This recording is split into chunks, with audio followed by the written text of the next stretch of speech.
We are recording. Are we recording? We're recording. Oh, we're recording. Yeah, sorry. Recording. I thought we were recording. It's my Jersey accent. I apologize. We're recording. Recording?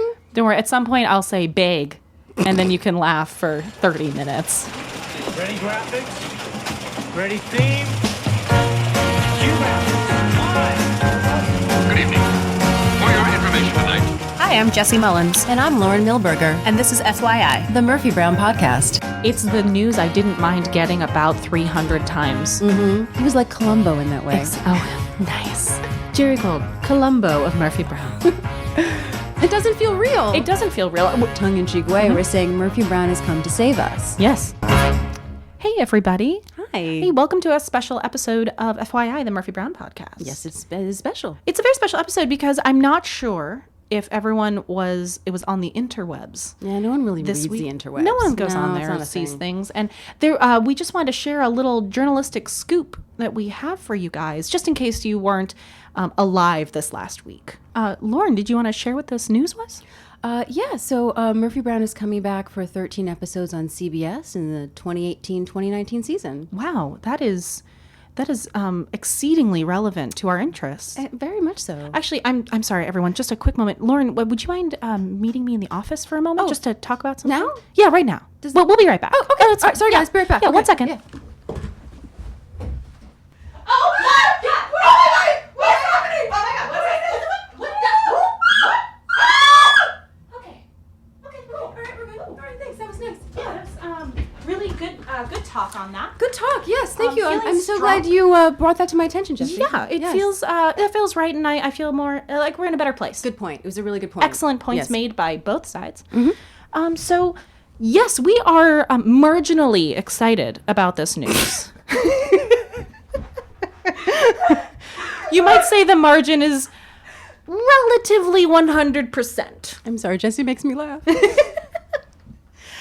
Guys, this is the best news ever. This is It doesn't feel real. It doesn't feel real. Our original goal for this podcast was to just get Murphy Brown on DVD. So we're done. Bye. We win. Bye. Okay. Except we can't stop now. damn it. We love it too much. Too much. So much. And we thought we'd just have a quick little bonus episode with you guys to talk about what we're excited about and what we're hoping for, and maybe some of our ideas in our headcanon. Yeah, what we would love to see, Yes. not in specific things per se, but Unless we're so excited. We're so excited. So just to give you guys a little news, if you haven't read, Diane pitched it to CBS. They actually got a first refusal. So they said no, they were going to go somewhere else. But CBS said yes. Thank goodness. Thank God. Which is funny because I just assumed if it eventually did happen, like down in the future, that it would be some streaming, like Netflix. Absolutely. This is much more in the Will and Grace style, the Roseanne, which I think obviously probably helped it as well. I mean, those things paved the way to show that era and those particular characters are definitely relevant and still wanted. Deadline says, this is Deadline, we don't know anything, believes that some of the original writers are going to be coming back, and Candice Bergen will be producing along with Diane. Which is so amazing and exactly the way we would have wanted it to happen. Like the right people This is really the best have it in way. their hands. Yeah. It's not somebody else took it over and is doing what they think should happen. We have the creators and the heart of the show are the ones bringing it back, and that is just music to our ears. It doesn't feel real. It really doesn't still feel real. And I think the weirdest part is the fact that we are doing this podcast. That's why it doesn't Yes. feel real. It's we were both laughing earlier about how many people texted this or shared it on our Facebook walls or tweeted us. It's the news I didn't mind getting about 300 times because every time just felt as good. My favorite was my friend Jeff. He went on my wall on my Facebook and just wrote something to the effect of, "Is Milberger okay? Can someone go check on her and be sure she hasn't fallen with the news and can't get up? If you could just do that for me, I would appreciate that." One of my coworkers turned to me and was just like, "You did this." I was like, if I believed in The Secret, I could take credit for this. I'm not sure that I can take full credit, but I'm going to believe that the magic of our love of this show just like maybe added to the magic of the reboot. The reboot? The reboot. Are you Canadian? I grew up an hour south. So the reboot. Anywho, I'd love to take credit. However, it is greater minds than ours who are making our dreams come true. So what are you looking forward to seeing in the revival? I mean, first and foremost, the characters that we love again. One of the things that I'm really excited about with these reboots that have been happening is seeing the characters that we know and love and how they've grown. The opportunity to see new, like kind of how Norm said when they came back and these characters hadn't changed, and the opportunity to change them. Yeah. I love the idea, and I know this is a controversial opinion, but like we just saw on The Last Jedi, the way that we get to see characters grown up and how they've changed and how life has affected them since. I agree. And having this much of a break between, I want to see where people are. I want to see what, when we had these characters that we thought were quote unquote middle-aged or early middle-aged, what does that mean now? Because they're still around. They're still people with completely valid lives and experiences. And now we get to bring up the subject of ageism in an even more prevalent way, because And women growing up in the women. public eye and being older, like I'm really looking forward to that. And I assume that there will be some new characters as well who might most likely be younger, and then you can have that sort of contrast. I'm excited to see where everyone ended up. Yeah. Like we talked with Norm about how we imagine, Miles running like a HuffPost or something like that. Well, now we're actually probably going to find out where these Yeah. people went. I want to know I how love the relationships are. Are we going to have somebody who maybe fell out? Are we going to have people who are stronger than ever? I want to meet everyone's kids. I know. I really hope, we've talked about this, like I really hope that Frank has kids. Yes. I assume that Corky has kids. Oh, I hope Corky has Yeah. kids. I want to see Corky as this like fierce mama. Yeah, Miles. I want to know who Avery is as a person. Yes. I think it's really interesting. Going back to Miles, though, it was something I think I felt, I loved Norm's ideas so much, and I didn't want to like throw in so many of the ideas that I had, because I was like, I didn't write this show, and I didn't want to I like, have no ownership of this. I have no ownership of this at all. Beyond my own excitement. But we talked a little about this afterwards, is that I had always seen Miles as probably being like a Jeff Zucker, just sort of going up and going up, and probably running the network one day, running the news division, and really just just keep spiriting through the sky. So I'd be curious as to where Diane sees him now. I can't see Murphy outside of broadcast journalism though. I can't. Yeah. One of my favorite comments that we've gotten on social media Oh yeah, go through that. was on Instagram. I mean, we have some really great followers, so holla out to Jess and and I really hope, I'm so sorry if I'm pronouncing this correctly, Aileropope. I feel like I should say that better. But she had a great comment, which was, I'm just back to say that I think Ronan Farrow should play Avery. I saw that. And I was like, you know what, that would actually be a very interesting comment on current life. And then their response was to respond to themselves saying, I just realized after commenting that Haley Joel Osment might want that gig. But we did ask with Norm, is Haley available, or do we get a new? I just think that Avery should look like Jake. Absolutely. Like a tall, Also- dark-haired, handsome man. As someone who would, be closer in age to Avery Yes. than the other characters, I would be fine to see a young Jake walking across my screen, because I'm not over it. I'm not over that hair and that swagger. No, he's half Jewish. There'd be lots of hair. Oh, so much hair. So much hair. Love it. So otherwise, we've had some great tags and some great comments. I love, my favorite thing that's come out of this podcast for us is the community. Yeah, it's And really been seeing people be amazing. excited. I see that we're not alone, because it's a lot of people who were our age when they watched it. I'm really sort of taken aback. I would love to see diversity. I think, Frank could be married to a woman of color. Absolutely, especially because Frank is an investigative journalist. He's a man of the world, so he's seen so much more, and obviously can easily be colorblind to the options of love. Love is love. Love is love is love. And There could be a new anchor who is Asian American. I would hope so. I Could think be trans characters. exactly. Well, because this show was very forward thinking and putting people in positions that we weren't used to seeing. I wouldn't put that past the creators to because of the current commentary that the Yes. show is always a part of. And- it is such a vibrant commentary in our world right now that I would be shocked if we didn't see diversity in both gender pronouns and fluidity, as well as racial diversity. And I hope that Grant Shaw does come back. And just like Norm said, like there is no Murphy without Miles. There Is isn't. Yeah. It was that dynamic. Yeah. I mean, there's no show without any of them. But I wonder if Lily Tomlin will be available, or if she is too busy with Grace and Frankie. I would believe that. I would, yeah. They're busy working. However, we don't know, because like we said in our last episode talking about pilot season and just the difference in production style now, doing a Netflix show that isn't week by week release. Maybe the schedules are different and that's an option. Maybe there's even just an option for a guest starring role that's a walk on check in with that character as a nod to the fans. That's kind of what I figured too, is that it would be probably mostly Miles, and then maybe she'd have like a guest star or something like that. I mean, this is all speculation. So much speculation. And when we say like there isn't a show without Miles, easily there could be a show without Miles, because who knows? We were talking about if some of the actors can't or aren't interested in coming back, which is completely valid. Yeah. What would they do with them? I mean, I can't see Diane and co killing off a character because they can't. I'd see something.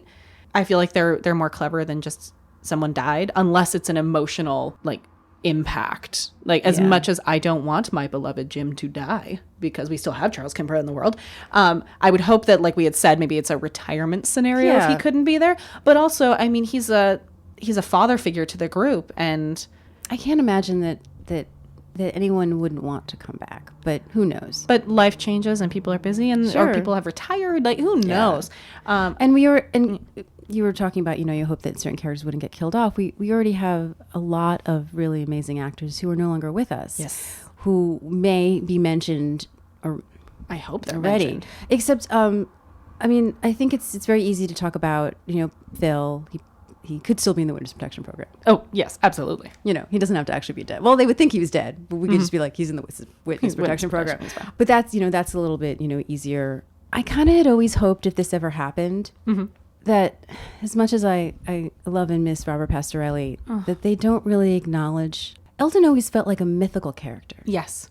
And this idea that maybe he's in the house somewhere. He's just in the house, or we hear a clinking, or he's away in Spain. Exactly. That painting thing that he went to. He got stuck in someone's apartment in Spain and can't stop painting it because he's so inspired by the atmosphere. I could see both. Again, like an emotional impact of him being gone obviously hit the entire fandom and cast and crew. I don't know. It would be too much to handle, I think. But that would be hard. It would be very hard. Regardless, whether the character is dead or elsewhere, it's going to be hard for us regardless, because we know. Yeah. And we know what a young loss it was. And Murphy could get postcards, and then Diane could write in Eldon's voice. Is it weird that because I've been thinking about this dream intangible possibility for so long, because I genuinely did not think this was something that could happen. No. I feel like it's the greatest gift in the world right now. As long as I've been thinking about this mythical, intangible possibility of a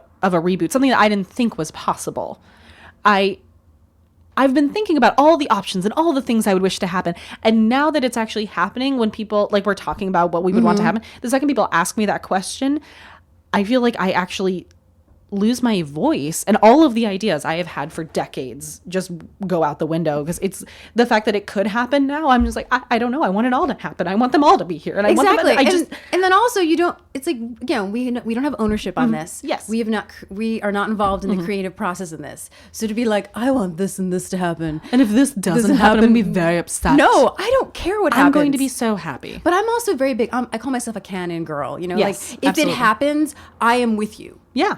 I may not particularly go, oh, that's not what I would do. But if that's part of the story, this is a story that I love, and I am committed to that as the truth of the story. You know how I feel about this. So I've gone on many rants because I am a lifelong fangirl. I fan out over my franchises and my TV show and all of these things. And I believe very firmly that we do not have ownership of these as fans. I agree.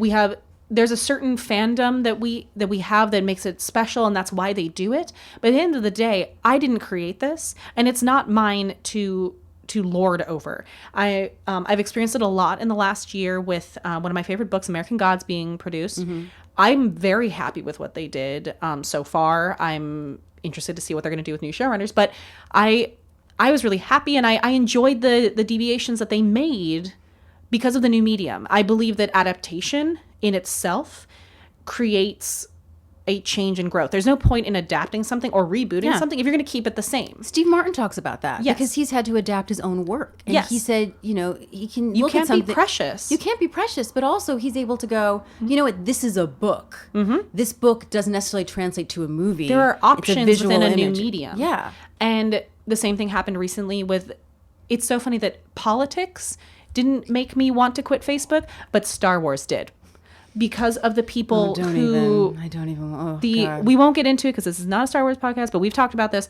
It's you don't own this. I love anyone who has a strong opinion and is invested in a product. But at the end of the day, if you wanted to tell the story and you wanted to be the authority on that, then you should have gone and done it. Because at the end of the day, this is the way this particular group of humans created it. So it's very important for me as a fan with this reboot coming to meet it, like you said, with an open heart and with an understanding of this is going to be canon now. I don't get a say in what gets to be canon unless I option the rights and get them somehow, and then I'm writing the canon. And without that, I am a fan, I am a consumer, and I'm just excited to see what it is. And they should be coming up with better ideas than you can think of. That's Exactly. If I can predict it, I'm going to be bored. Yeah. Like, I don't want to be bored. This show has never bored me in my entire life. And you want the characters to be challenged. Exactly. Because without a challenge, without conflict, there is no story. The reason shows like this are important and change the game is because they did something that we didn't expect, or they pushed buttons where we weren't ready for them to be pushed. So the last thing I want to do is to say, well, I think it needs to go this way, and then not be open to when it goes a different direction. Yeah. That's the last thing I want. Absolutely. So a PSA for everyone. Yeah. Let's get ready. Let's be excited, but let's also meet it with open minds and hearts, because we're here to be surprised. Yeah, please surprise us. And remember that a surprise opens minds and shock shuts them down. Ooh, Jesse. Thank you. I do that when I'm a teaching artist. So everyone knows who listens to this podcast that one of my favorite characters is Jerry Gold. Jerry. Oh. And unfortunately, in August, Day Thomas passed away, which Was very hard. we were also prepping the podcast at the time. And so That was a formative moment in our friendship, it was. prepping this podcast and that happening. Yeah. That was hard. It was really hard. And we didn't even know him personally, so I can't imagine how that felt for those who did, because we've only heard glowing, wonderful things. Yes, and that always makes me feel uncomfortable, and I know I shouldn't, because if someone had an impact on me, I shouldn't discount that. Exactly. But I always get uncomfortable because I feel there's no way that I can even match someone who knew someone who's gone. And I mean, this cast is coming back to Pat being gone and Robert being gone, and I can't even imagine that. I mean, the memories that are going to come up. Yeah, so because it's so recent, though, I do hope that Jerry Gold's death is acknowledged in some way. I would be shocked if it isn't. They met as characters. This is why I always loved their relationship. It was complicated and it was interesting, and there was so much heart there.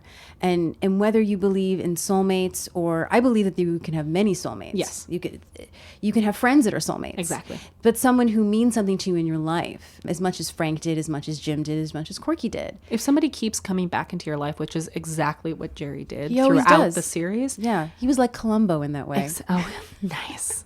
Jerry Gold, Columbo of Murphy Brown. The idea that I always loved, because when the show was syndicated, I finally saw his first episode, and Jerry mentions that he has kids. Yep. Now, it's been retconned, which is a fandom term.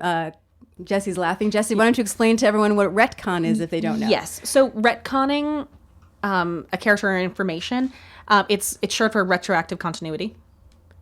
Which means, if you break that apart, what it means is that they changed the information. So retroactively, they do something to go back and fix something that they set up to begin with. So for whatever reason in the process, they decided that it wasn't as useful for Jerry to have had kids. So they changed the narrative after the fact. It's like when you see characters in a show start out and say, at this age, this thing happened to me, and you find out later that it happened 10 years later in their life. Or they have, like, in many procedural shows, you'll have that somebody, talks about their mom, like they just talked to them on the phone, and then you find out a few seasons later that their mom died when they were 12. Yeah. And that becomes part of the narrative because it's stronger. And at the beginning, when they weren't planning for this character to have that narrative, it didn't matter. And this show is actually really good at not doing It really is. That's why this stands out. Yeah. And there's really only two ones that I can think of. And this one, and then one in season 1 where Murphy tells Gene Kinsella that he hired her 17 years ago. Yes. Only we find out that she's only been on FYI for 12 years. I believe it's 12. I have to count. Now, I because I'm such a canon girl, I like to find reasons to justify it. Oh, I always do. My brain Yeah. can't handle just. I can't. And I think also with us being writers, it's like you want to write Exactly. that thing. And so she doesn't say she was on FYI for that long. She says that he hired her. Mm-hmm. So that's So how for a it different job. could have been. And they've she's had a relationship ever since. Cor- Just like Marianne Mueller-Lyle and Bonnie Hunt. There you go. Reference to other episode you should listen to, guys. Yeah. Hey, by the way. Also, something I noticed recently Mm-hmm. on watching it on my computer, he's wearing a wedding ring. I noticed that too. Which, again, this is all stuff because they were not thinking that he would be a romantic interest for Candace at all. No, they didn't expect for that to be No. an obstacle they'd have to deal with. He was a guest star. Mm-hmm. He didn't really have, a major storyline, really. He Mm-hmm. just sort of was like egging them on in this episode. And And remember, again, he had been established in the text before we met him as well. And a lot of actors, when there's no reason that you shouldn't be, will wear their wedding ring. Exactly. The most famous one is Richard Schiff. Yep. In The West Wing, he wears his wedding ring, and then no one noticed. And then a couple episodes in, Aaron Sorkin noticed it and went, "Oh, actually, no, Toby is not married." He's divorced. Richard Schiff said, "Well, that's you to figure out." Exactly, because it's already out there. Yeah. And it ended up being a very interesting. Oh, it was great. It's a very interesting piece of the tapestry of Toby, which So, ended up being a beautiful thing. Here's So. my little Oh, yes, what that I've is created in my your head. headcanon? My head canon. So the line is he's talking about the environment, Mm-hmm. and Jerry says, "What am I going to leave the earth to my kids?" Which is a line that people say even when they don't have kids, right? But Exactly. it's the punchline is I don't even leave them my forwarding address. So he has to have at least one kid. Yep. Then later on, God, I'm such a nerd. Don't apologize for nerddom. Okay. Then later on, he makes a joke that his parents sued him once. Right? Yeah. So, what if his parents sued him for custody of his kid? Oh, my heart. I can't believe we haven't talked about this before. Well, you didn't want to talk about Jerry yet. I didn't want, This is all my Jerry canon. yes, I yeah. have a whole huge I just Jerry meant canon. in life, not on the podcast. Oh, sorry. Yes, we should talk about it. I got more. Just share things with me, Lauren. Oh, sorry, Jesse. I should share things with you. Anywho, So, Yes. if Murphy has a boy, Jerry should have a girl. obviously, ... So I hope that we would meet Jerry's daughter in some way. And I then when would you can love have that. Jay represented in some way on the show. I mean, you could always use some, cut from his radio show or something. And Absolutely. so he, in some way to fit with the narrative. But it would be great to have him represented in some way. What I'm most excited about with this reboot is kind of what we talked about with Norm is what would happen if Murphy Brown was around right now. If Murphy had a that's the- Twitter, if like we said with Dan Quayle, what would Trump do if Murphy Brown started We need Murphy. trolling him on Twitter? We need So we many need people Murphy. on Twitter, in sort of a tongue-in-cheek way, were saying Murphy Brown has come to save us. Yes, absolutely. And it feels that way. I mean, if you think about it, that's almost what the reboot sort of thing is right now. It's almost like musicals in the 1940s. Yes. It's comfort food. It reminds us of a time when things weren't as scary. Well, you also talk about when certain things become popular. There was a certain, when disaster movies are popular in pop culture because people are afraid of this or they need that kind of escapism. Captain America became a huge deal right when people needed the idea of punching Nazis in the face. Things become popular at certain times because they were supplying a demand and meeting what the people need. We talk about the movie The Post was written and produced in a very quick turnaround because we needed that story right now. Yeah, and it's the 1990s now, I think, because the people who remember the 1990s are in power. And I think it goes back to, which is a whole other subject, when we have more time to talk about, sort of this idea that I am sort of fascinated with is sort of this pre-9/11 thing, Those of us who are old enough to remember who were young children, Yep. To me that almost starts my adulthood because It does. It was my last year of grad school. And for a lot of people, whether it was their last year of high school or they were in middle school, there's a pre and a post. Yep. And also the fact that even no matter what is happening, as a child, you feel safer. Well, and it's something that we'll talk about in our next episode when Yeah. we do Set Me Free. But the world and how it's changed since. With 9/11, it was you can't see that opening in Love Actually anymore. You can't see people just meeting people at the gate in the airport. There are certain things that have changed, and something we're going to talk about in Set Me Free is gun control and the type of stuff that you wouldn't see anymore. And so how has the world changed and how has that affected the people of FYI? Or if they're not a FYI, what has changed in their lives. Yeah, and I would love to see topics about millennials and baby boomers, considering that is a subject that, Huge subject. comes out a lot, and that we can come together. It isn't us And against who them. is blaming whom? Yeah, no, I think that would be really fascinating. I'm very interested to see where Diane and Co.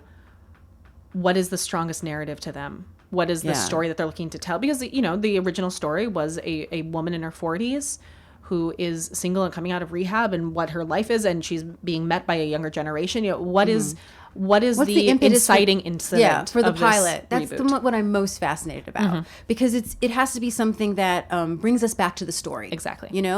There's two kinds of finales, right? There's emotional endings and there's actual endings. Yes. Mary Tyler Moore, everyone gets fired and they leave. That is a physical ending. There was no more of the show. Yeah. That's why we're leaving this story now. Yep. Then there's the emotional ending, like in Murphy Brown. We're leaving this story because she's come to a realization that she We've needs. tied a bow. Yeah. And that's where she is. So what is the inciting incident? What caused this to happen? At what point in her life are we going to meet her and everyone else? And what is the story that needs to be told? And maybe it is about someone passing away, because that brings people together. it brings people together. And then, that's something to talk about later in your life, is that, you're now at a point where your friends are leaving you. Exactly. And what does that do emotionally to you? But we could talk about this forever. Please tell us your thoughts. What are you looking most forward to? What do you think is going to happen on social media? What is your headcanon? Yes, tell us your Tell us your headcanon. But yes, on social media, you can find us on Twitter, Instagram, and Facebook. That's Murphy Brown Pod. The email is murphybrownpod@gmail.com. Our website is murphybrownpod.com. You can find links on our website to the Murphy Brown Empowerment playlist on Spotify, so you can rock out to some Motown and Murphy-inspired songs. Do it. It feels so good. We also have show notes where we have extra information and links of things that we talk about.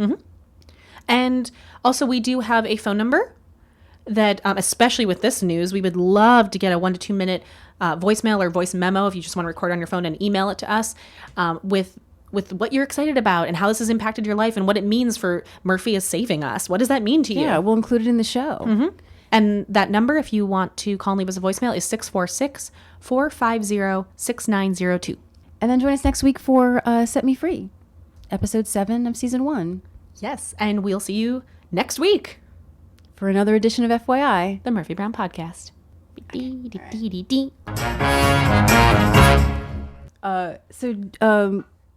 you...